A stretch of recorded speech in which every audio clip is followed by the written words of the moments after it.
Lorsque le sol est cohérent, comme par exemple de la craie, on peut avoir recours au pieu foré à la tarière. Pour effectuer l'excavation des terres, on utilise un engin appelé foreuse. Cette machine peut être équipée de différents outils de forage, comme par exemple la tarière ou le bucket. La tarière est un élément hélicoïdal à la base de laquelle sont situées des dents qui permettent d'arracher la terre. L'autre extrémité est équipée d'un embout permettant l'assemblage de l'outil de forage à la foreuse.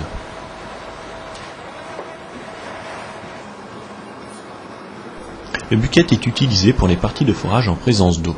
Les clapets s'ouvrent lorsque l'outil est en rotation. Lorsque ce dernier remonte, sous la pression de la terre contenue dans le bucket, le clapet se referme. La première étape de réalisation d'un pieu est le positionnement à la verticale de l'outil de forage.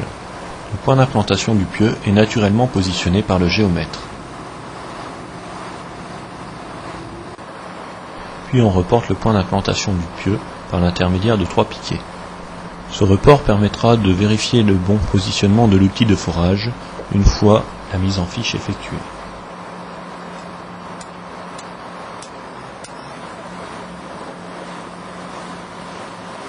Puis la tarière est mise en rotation pour débuter le forage.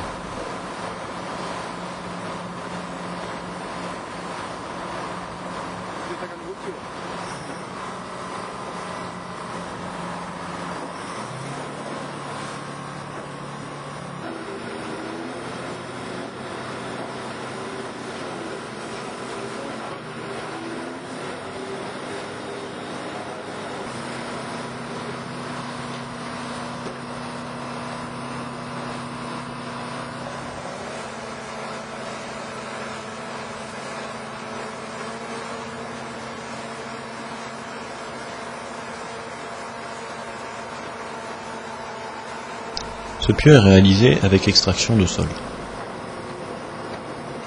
Contrairement à ce que l'on voit ici, on positionne souvent un tube métallique appelé virole en tête du forage. Ce tube fait à peu près 1,5 m de haut. Il permet d'éviter l'éboulement des terres végétales.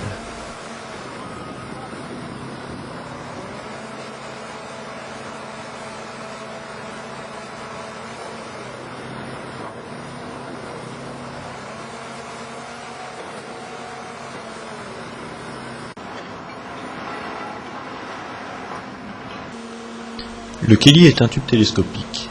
Jusqu'à 6 éléments coulissent et permettent d'atteindre la profondeur souhaitée. En plus de sa rotation, des vérins situés sur les plateaux permettent de foncer l'outil de forage.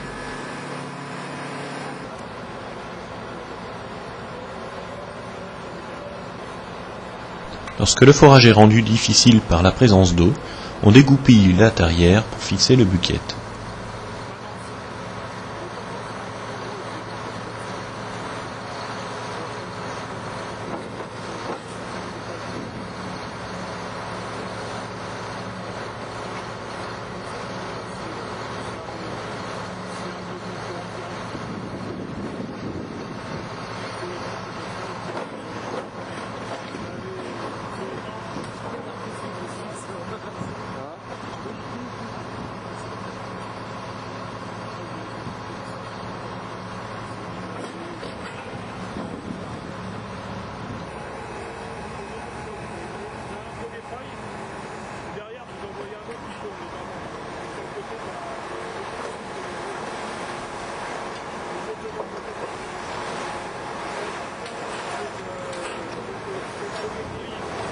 L'ouverture du bucket peut se faire manuellement ou électroniquement.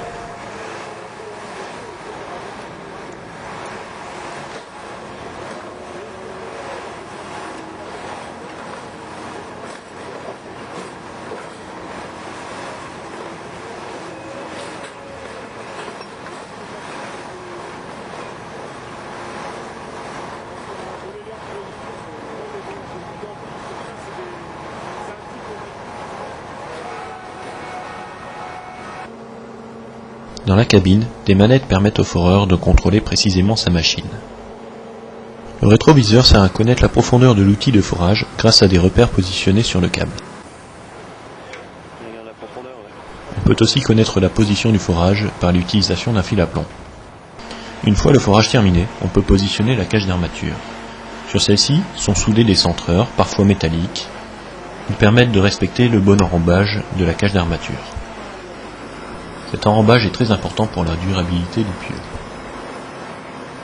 Comme on le voit ici, la cage d'armature est suspendue en tête de forage. Le pieu peut être ferraillé soit sur toute sa hauteur lorsqu'il est soumis à de la flexion ou de la traction, et uniquement en partie supérieure lorsqu'il est soumis à de la compression centrée. Le bétonnage va pouvoir commencer. Les tubes de la colonne de bétonnage sont amenés près du forage. Ils sont assemblés par 3 de manière à être manutentionnables à la grue. Puis les différents blocs sont assemblés à la verticale du forage.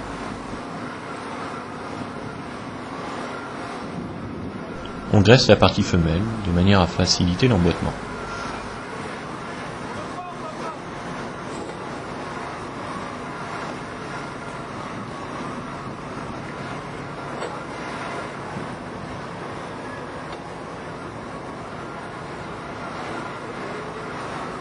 Les différents éléments sont assemblés grâce à une languette métallique.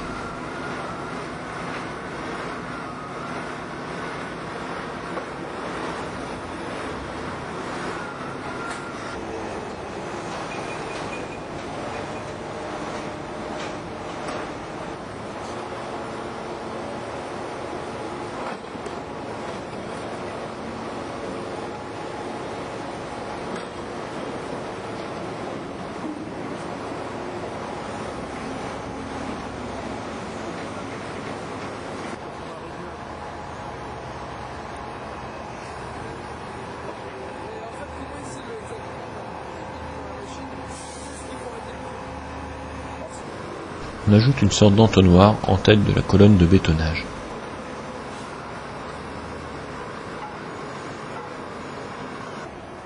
Avant de verser le béton dans la colonne, il est nécessaire de l'humidifier.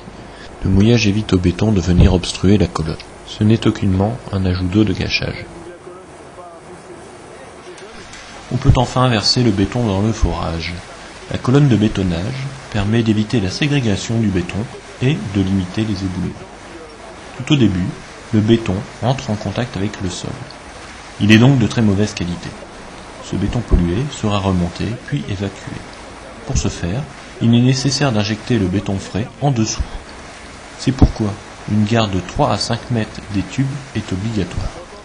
La garde correspond à la distance entre le fond de la colonne de bétonnage et la surface de béton frais. Pour s'assurer de cette garde, on plombe régulièrement dans le forage. Grâce aux conditions de bon bétonnage, on remonte en premier un mélange d'eau et de terre. Puis, le béton pollué suivra. Après quelques jours, le recépage peut commencer. Ce recépage a pour but d'éliminer le béton pollué, d'arraser le pieu à la bonne altitude et de dégager les armatures afin de liaisonner correctement le pieu à la semelle de fondation. Ce recépage se fait généralement de manière traditionnelle, c'est-à-dire au marteau-piqueur. Cependant, il existe d'autres méthodes qui permettent de faciliter cette étape, comme par exemple le principe recépieux. Le recépage se fait généralement sur une hauteur de 2,5 fois le diamètre du pieu. On termine par la vérification de la longueur de scellement des armatures. Lorsqu'il y a présence de carrière, il est possible de souder un tubage métallique à la cage d'armature. Ce tubage permet de garder le béton dans le forage.